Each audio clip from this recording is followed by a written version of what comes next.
are officially started live and direct. You're in the locker room show, and I'm gonna do an abbreviated intro. An abbreviated intro, because little do you know, behind the scenes we already had an intro, but we were not live. So We we just did are a show and a live. half.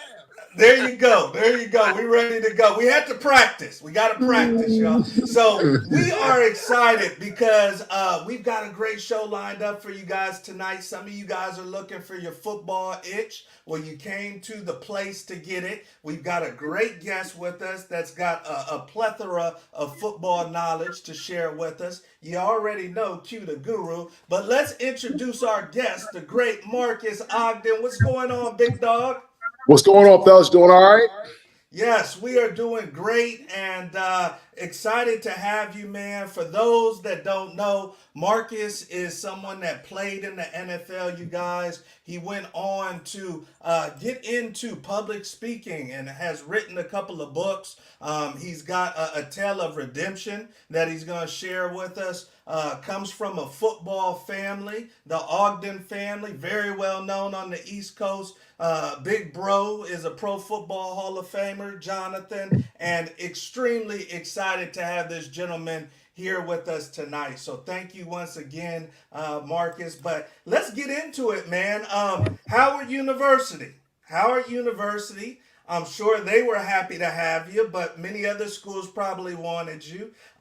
When you stepped on campus at Howard, did you feel any weight on your shoulders from your dad already playing there? Always, man. Yeah, when you have a dad who was one of the first to get a athletic scholarship, he was in that class that got full rides to go to Howard, play football. I think it was like 1970. So that was definitely something that was really big. And then my dad knew a lot of teachers at Howard. So a lot of people that he either went to class with or was in school with were my teachers and my professors, and the equipment manager was actually the equipment manager that my dad had as well. So, there's a lot of people that knew my dad, knew how great my dad was on the football field, were either teaching me at Howard, they were educating me at Howard. So, absolutely, even though my dad didn't put pressure on us, there was a lot of pressure to follow in his footsteps from other people that knew him and, of course, loved him when he was at Howard. Now, what was it that made you say I want to stay close to home instead of go far away like your brother did to UCLA? Yeah, so for me, man, my dad got sick when I was a sophomore in high school. He had kidney failure. So when that happened, I knew I was going to stay close to home. I knew I wasn't going to go very far. Howard was about 10 minutes from where I grew up. So I was able to get back home. My dad actually was at the Washington Hospital Center getting dialysis treatment every Monday, Wednesday, Friday. That was Wow. only about a 5-minute drive from Howard. As a matter of fact, you can actually see the Washington Hospital Center from Howard's campus when you're on the football field or over at the student union area. You could see the hospital. So I was really focused on playing football, having fun, but also being there for my dad during his challenging health times as well. Okay. Man. That is So an that made amazing yeah, story, and that sometimes makes sense things then. happen, you guys, that affect the decision. So thank you for sharing that with us. I want to make sure, gentlemen, are you guys hearing an echo, or are we good on that side? We're good? A little? I'm, Q? Okay, Okay. yeah, I think yeah, we good. We good. Okay, let me. I'll put on these just in case, you guys. But definitely appreciate you sharing that with us. You know, a lot of you guys that are watching this are gonna have to make a decision. Either you already did, or you're about to. So that's a key factor right there, you guys. Let's get on to our next topic, and this is one that caught my attention. It was interesting to see right before the Super Bowl, unfortunately, but Pat Mahomes' father. We're talking about fathers, and this gentleman right here, Marcus, stayed home for his father. But Pat Mahomes' father, unfortunately, arrested for the sixth time, you guys. This is right before this Sunday's Super Bowl. His brother has had some run-ins with the law too. So I want to ask you guys, and we'll start off with you, Marcus. When, especially as a player gets higher in the ranks of football, when do you have to determine, and how do you determine if even a family member you have to separate from? Gentlemen, that's a hard one because you love your family and you want to be there for them. But at some point, you have to say, what are you doing with how you're going to be affecting the character in which people see me as? And our dad was really big on character and being a good person off the football field and really focusing on life and how to really help others. And so, as an athlete, when you have family members that are doing things that aren't really good etiquette and are not really well received, it's sometimes to make that decision. And it's not an easy one, but life is not easy. And so, these type of things, unfortunately, and it doesn't hurt Patrick Mahomes, but doesn't help him either. And it's very unfortunate. 6 times, that's a lot. There's things with his brother, that's a lot. And so Patrick has to make a decision, when is enough to make that decision. So, what, I need to go ahead and cut ties, or at least I need to take a step back. I need to limit my contact because it could end up hurting me and making a unwanted tarnish of my brand. Wow, Mm, that's big right there. yeah, And yeah. some of you athletes are going to have to consider that decision. Q, talk to me. I mean, have you ever had somebody real close, friend or family member that you just couldn't be around? No, not so much. Not me personally, but I mean, I've known a lot of guys that I played with on the professional level, man, in the league. That were having issues with um family members just drawing bad media attention. And then often enough, which I'm sure a lot of people will agree, when those same family members are the ones that usually end up trying to in your pockets too. So, and that's a whole nother issue because a lot of guys that are playing, that are in the league, it's very, very hard to say no when you have family members that 100% know you got it. Like, what are you going to do? Tell them you don't have it. They know you got money. So those are the ones, but it's up to you. You have to start recognizing a pattern, right? And once you Mm. start seeing that pattern, then it's up to you as an adult and as a professional to start separating yourself and be like, hey, I love you, but I'm going to have to love you from afar, just like what he said, because it's going to start affecting my brand. Okay. And I got the great Jimmy Rucker coming in here and saying Patrick Mahomes Sr. is out here like Rick James. He's got Man, the Rick James energy. absolutely. So, I mean, I just thought about it, Coach. I mean, we saw that what about maybe 2 years ago with up in Dallas with Akeem Talib when his brother shot somebody, and it was the same thing. But I mean, especially with Mahomes, obviously he's still an active player, but you're the face of a franchise, man. And at that one point in time, you were the absolute highest paid ever at your position or period. So the amount of money that this organization has invested in him, I'm eliminating anyone that I have to, anyone that I need to, because that's going to eventually start affecting my image severely, where it could be to a point where it might be beyond repair, if anything, else, depending on what the situation was. no, that's a great point, you guys. And yeah, it just gets tough, audience. When it is someone so close to you, he's got his dad, his brother bringing in some adversity. So Yeah. that's a big one right here. And speaking of kind of having people close to you, our very own guest, Marques Ogden, has an amazing story, you guys, that he's actually put into a book of having to go through some highs and the lows. And I want to bring it to you, Marcus, as far as evaluating the people around you and maybe business partners. These college kids are now open for NIL opportunities. So there's new people coming to them. Maybe people on campus coming to them that never would have before. What would be your advice to evaluate possible business partners that come to these young athletes? What they have to do, they have to be sure that who they do business with, they can trust, and they have to really evaluate the character of the individuals they're doing business with. That was one of the reasons why I ended up losing all of my money in my construction company. My business partner was really not who he claimed to be. By the time Mm. I found that out, it was too late. I was already too deep into construction. Yeah. We had some early success, made a lot of money, and then unfortunately, it came back to bite me. And it was one of the worst mistakes I ever made, choosing the wrong business partner. So if you're listening as an athlete, especially with NIL and money opportunities, now you're a business and you're a brand, you have to be sure whom you work with, you can trust. And the number one thing that Aristotle said to become a successful individual back over 3,000 years ago is people's character. If you can't trust someone's character, you can't work with them. Building relationships plus building trust is going to equal loyalty. Wow. And Facts. has that been Facts. easier to decipher moving forward for you? Oh, yes. As I've gotten older, I'm 43 now. I've learned from my mistakes. I've learned from being bankrupt. I've learned from having my home foreclosed on, both my cars repossessed in the same day.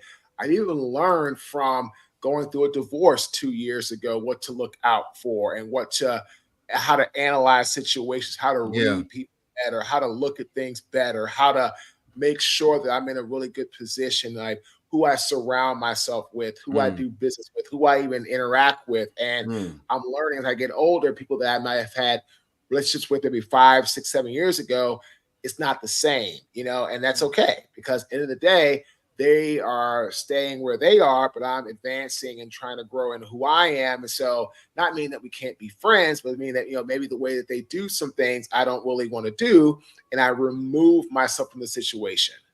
Right. Amazing. Which Right. obviously gets easier as you get older. And Coach Foss is saying, take notes. These are critical for everyone to learn from Absolutely. this man, definitely. Absolutely. And some of you, that's what this is all about, you guys. The Locker Room Show is intended to make your journey easier. So you're getting from someone that has been through it, and we appreciate you sharing. We're on to our next topic, you guys. And I thought this one was interesting. And Q, we'll start off with you. But there's some NFL owners, man, that aren't too happy with the 49ers. The 49ers, they think that they're getting some unfair compensation because they've been benefiting from bringing on minority coaches that end up going elsewhere. So there is basically a compensation pick that organization can get if they get a minority coach and then he goes on to be a coordinator or a head coach somewhere else. I believe it's a third round pick. And they've had Robert Saleh, they've had D'Amico Right. Ryans go on. So the other owners think that they're doing this on purpose and they're not happy about it. Q. So what's your opinion? Do you think a draft pick, is too much? And what's your opinion of the other owners? Well, I don't feel like a draft pick is necessary. I mean, if they have that already pre-coordinated, then so be it.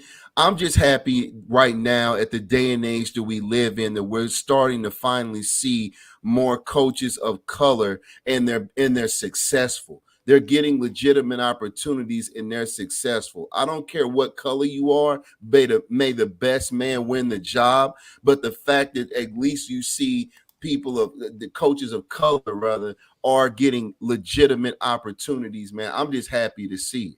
I really am. We'll actually check that and as well as at the quarterback position as well. We're starting to see more and more of that. I talk all the time about from the players standpoint, the Warren Moons and Randall Cunninghams, these guys, man, they were just before their time.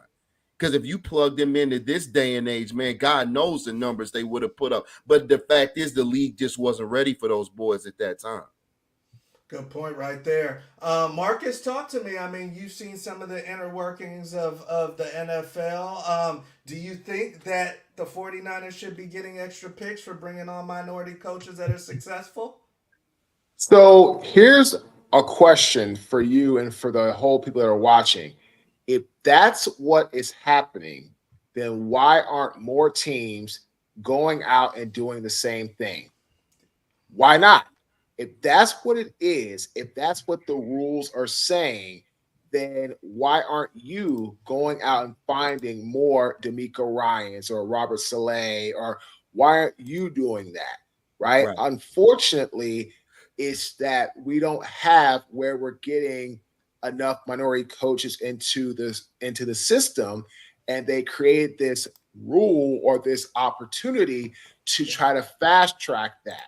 So I think it's totally fine. And if you're an NFL team that is complaining about it, well, then do something about it, and you go out and hire your own minority coaches and get them up to speed to go somewhere and be a D coordinator or a head coach, right? So again, if you have a problem with something, then don't just talk about it, provide a solution. And the solution is, if you don't like it, go and you bring more people of color onto your roster.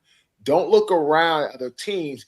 You come in and do it yourself, and you be the innovative change to the system.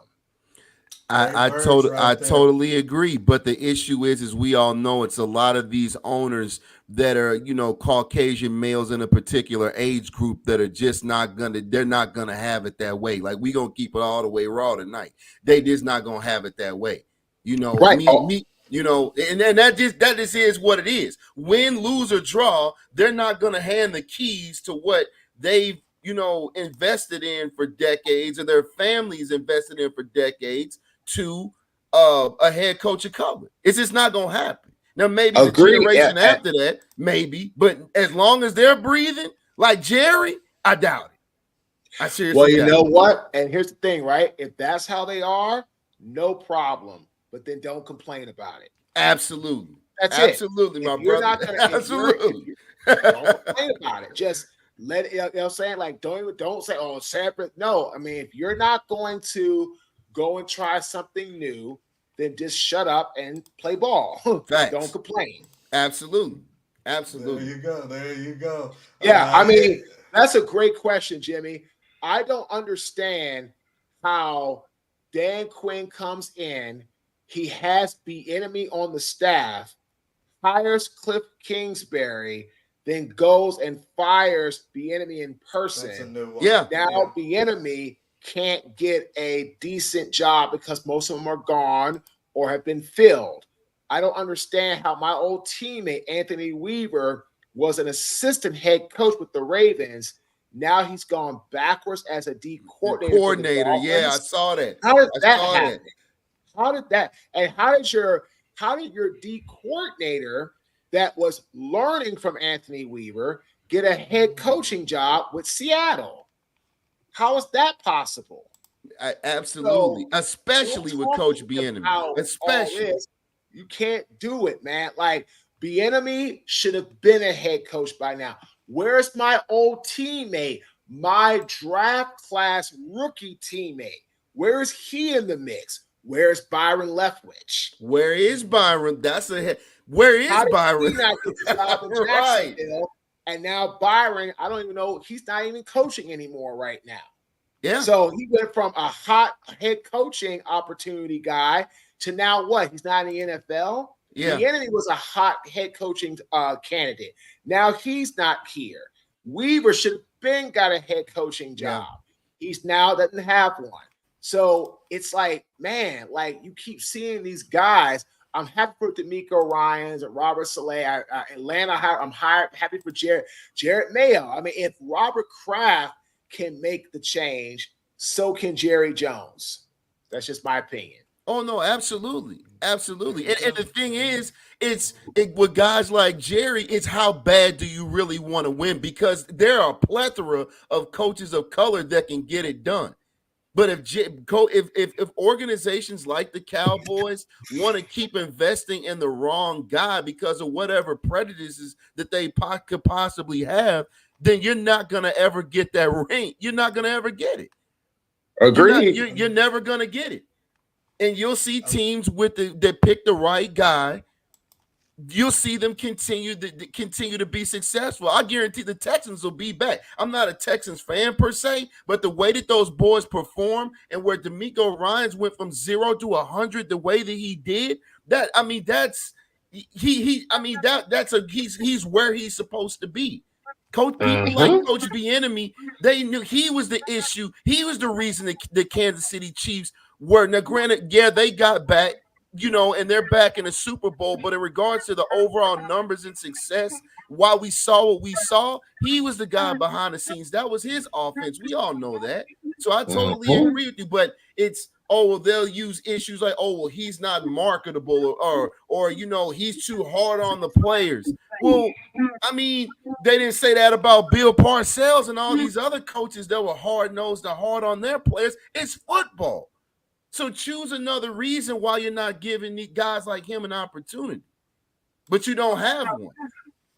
Good point.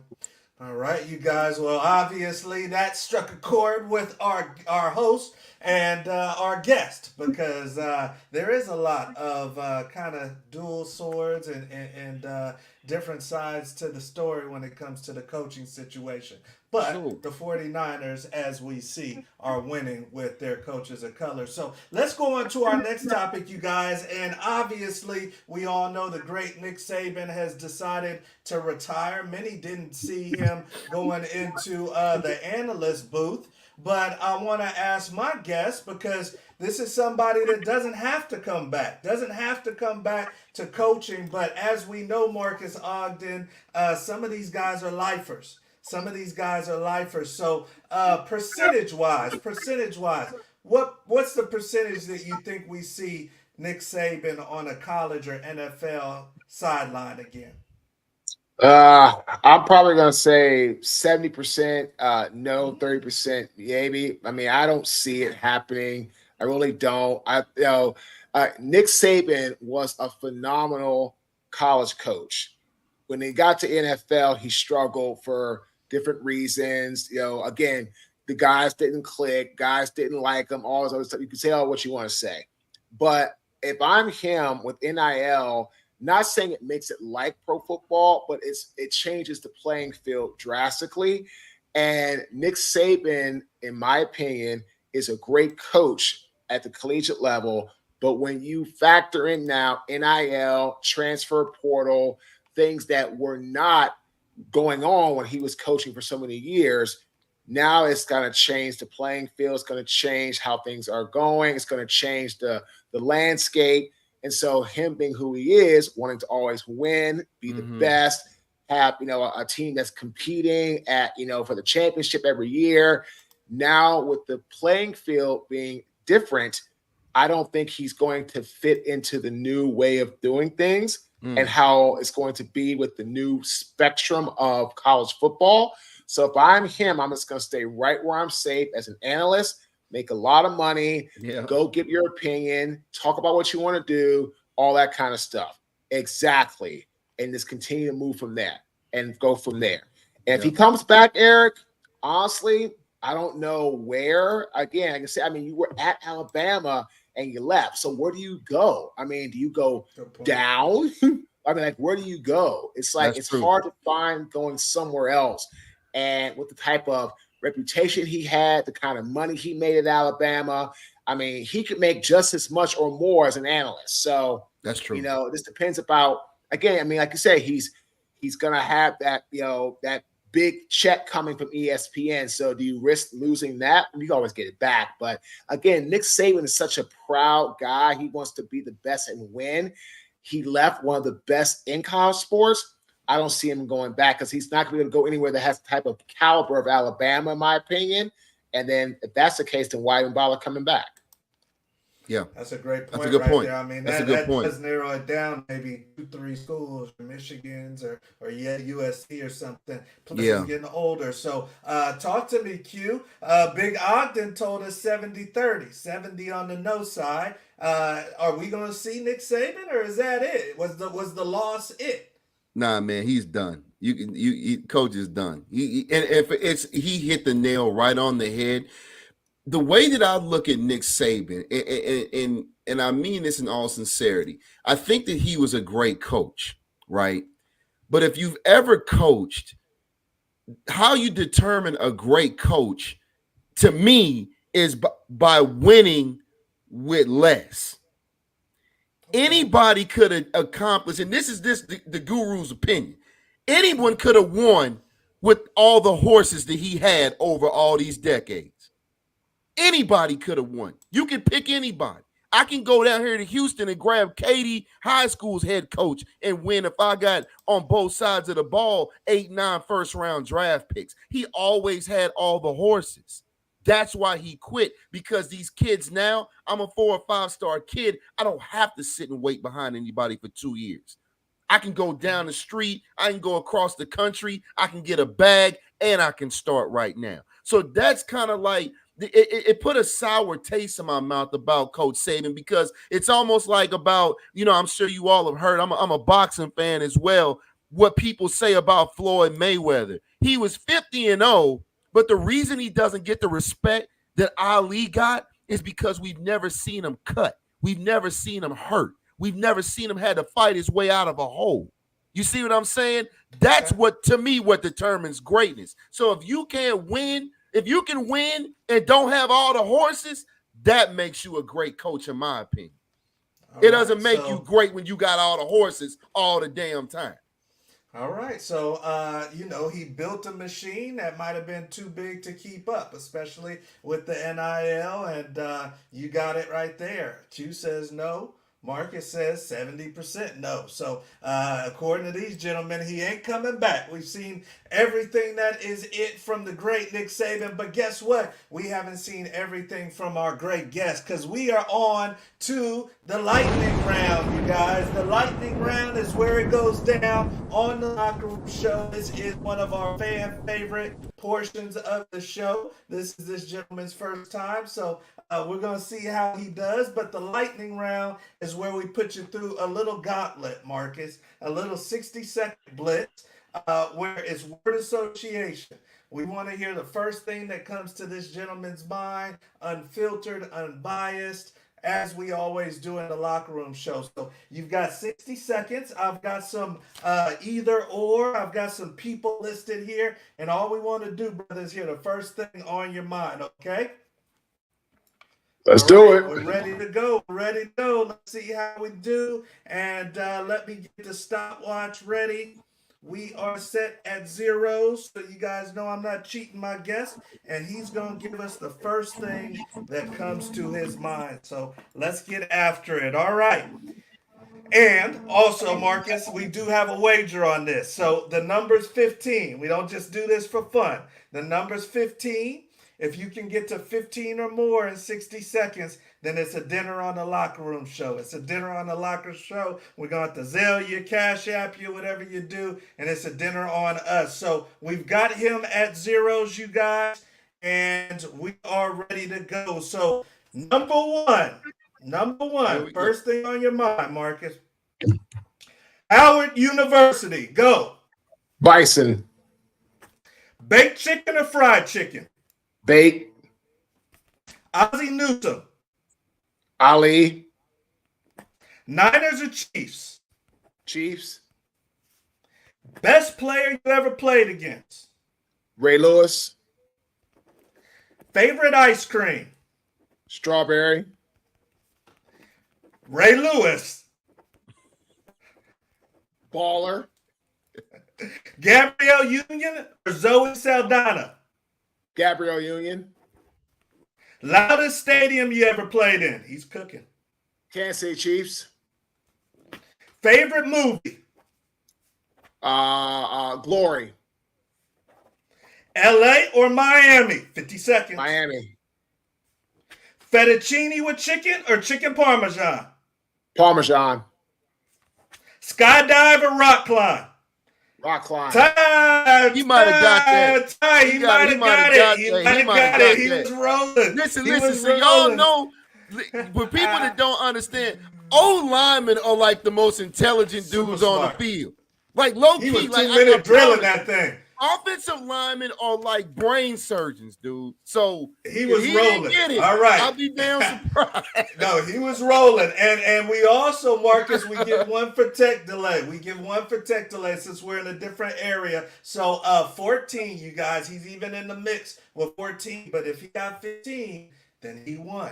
He won. So let's add him up, and then we're going to revisit it as usual. But he was rolling. So, number 1, we got Howard University. That's 1. We got 2 with the baked chicken. We got 3 with the Ozzie Newsome. We got 4 with the Chiefs. We've got 5 with best player. We've got 6 with the strawberry ice cream. We got 7 with the Ray Lewis. We got 8 with the Gabrielle Union. We got 9 with the loudest stadium. We've got 10 with the favorite movie. We've got 11 with Miami. We've got 12 with Chicken Parm. And then we've got 13 with the Rock Climb. So he's at 14, ladies and gentlemen. Woo, he was one man. off. He Hey, was boy, one off. I'm about to say he was close. He was that was cooking. close. That He was was close. cooking. But hey, let's revisit as we always do. Okay, Howard University, that's his alma mater. He's in the Hall of Fame there. So obviously, great career there. Best player you ever played against? You going with Ray, huh?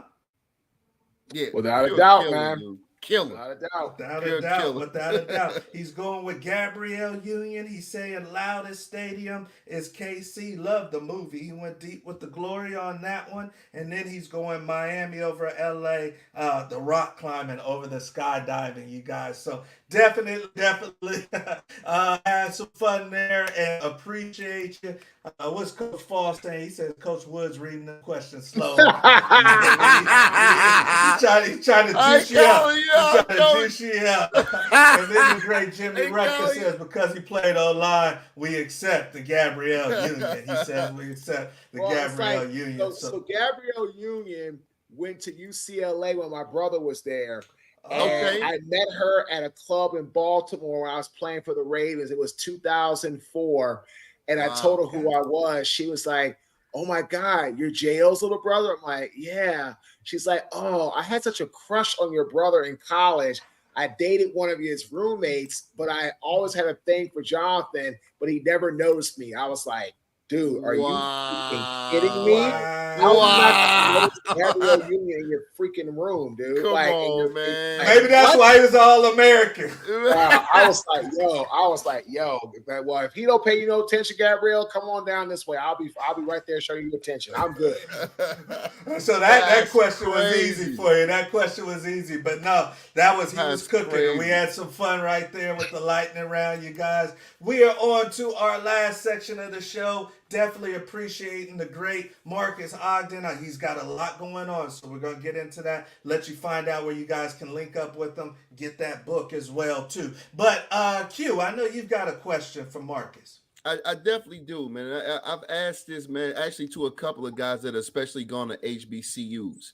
I know one of the determining factors sometimes where you have kids that are being prominently recruited, and they often mention what among other things are the main differences in regards to HBCUs and other, Power 5 Division I schools, and it often comes up the facilities.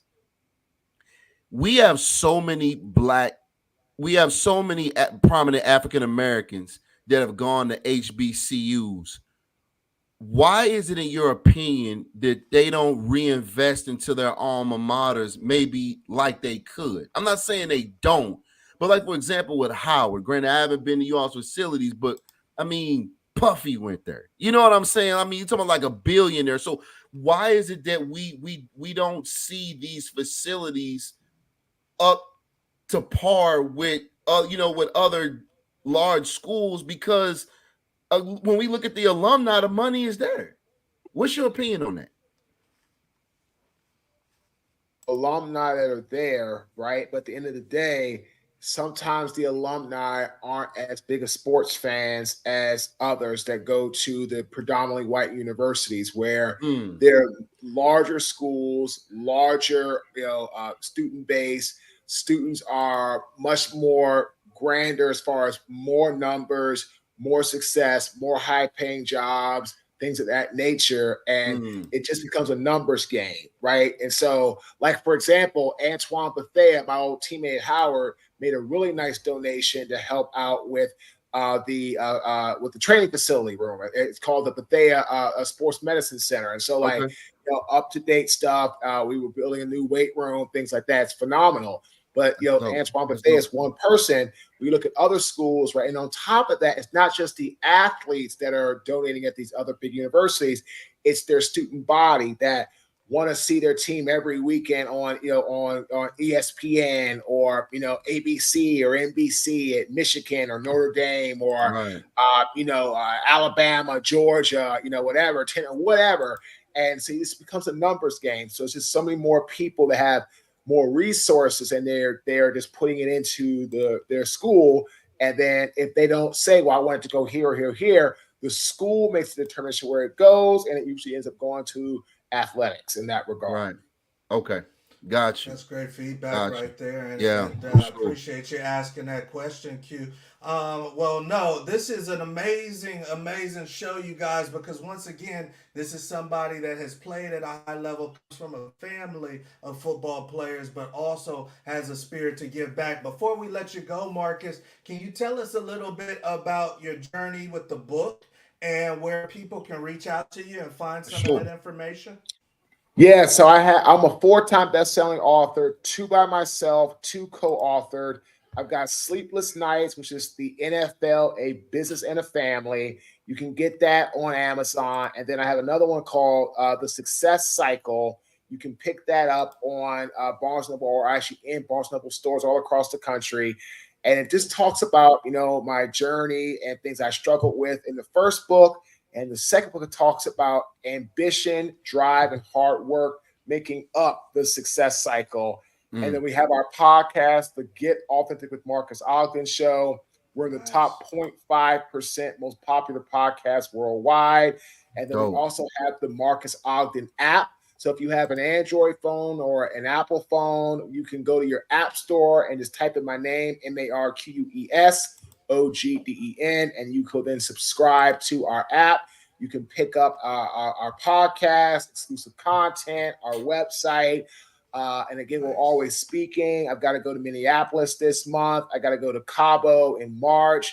I've got to go Okay. to Atlanta in April. I got to go to Miami and Iowa in May. I got to go to Dallas and to LA in June. So very Nice. He's fortunate booked, folks. career. He's booked Yeah. solid.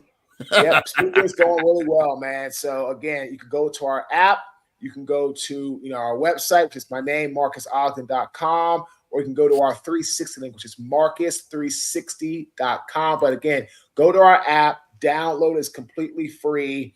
You can follow our website. You can connect to our website. You can follow our podcast. You get free exclusive content that's inspirational to help you push through any adverse times.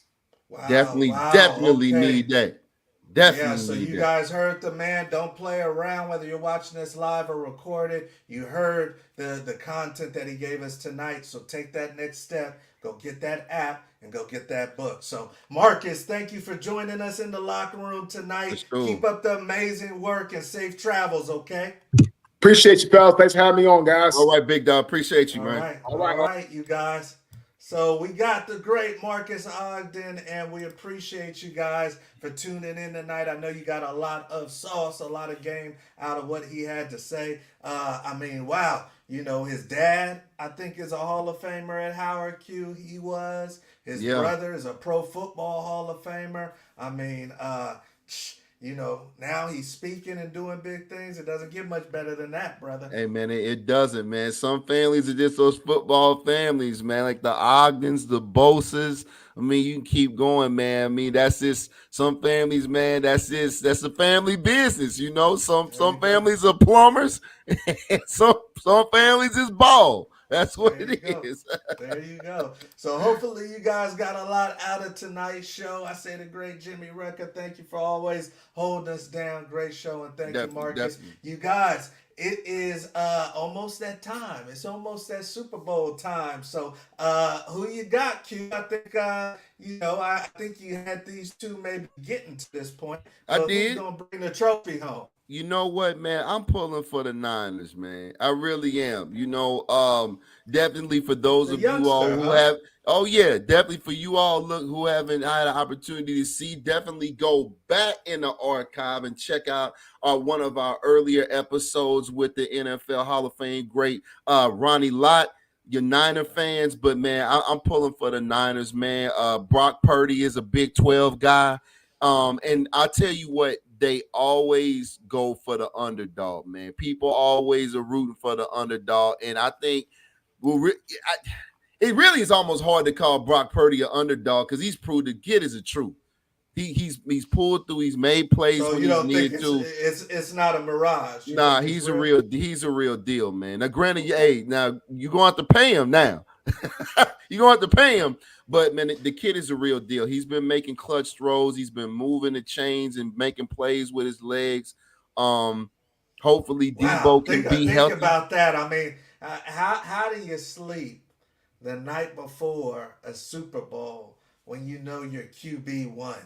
And this is your first one. I mean, I The remember first running one. out just from my first college game, Yeah, and yeah. I wasn't even playing that game. And I It was a cornerback, but to be QB should be one one. Yeah. in the Well, Super it's Bowl. it's that coach, but it's being QB1 from being Mr. Irrelevant. You see what I'm saying? Like, if you really think about it, seeing from where That means Brock every Purdy, team passed you up. right. But I mean, think about it. Think about it though. For this era, Brock Purdy is this era's Kurt Warner. He came from like the absolute bottom. The absolute bottom. No one Good expected point. maybe you'll be a backup third string guy, maybe be out the league in a couple of years. And you go from Mr. Irrelevant to being one of the top players at your position in the whole entire league. Oh man, Man. you gotta love a story like that. So I'm definitely pulling for him individually, man, and hopefully the Niners can pull it off. We will see.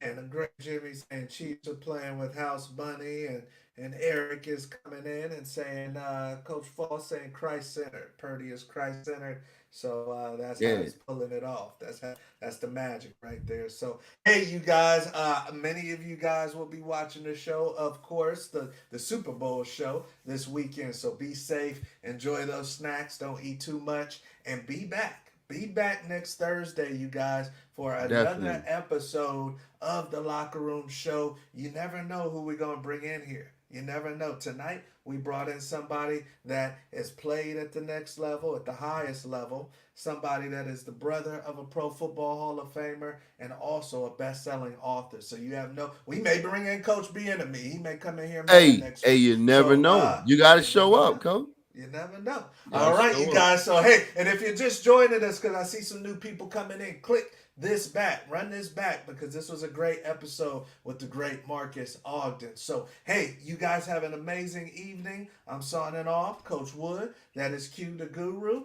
and we will definitely see y'all at the top.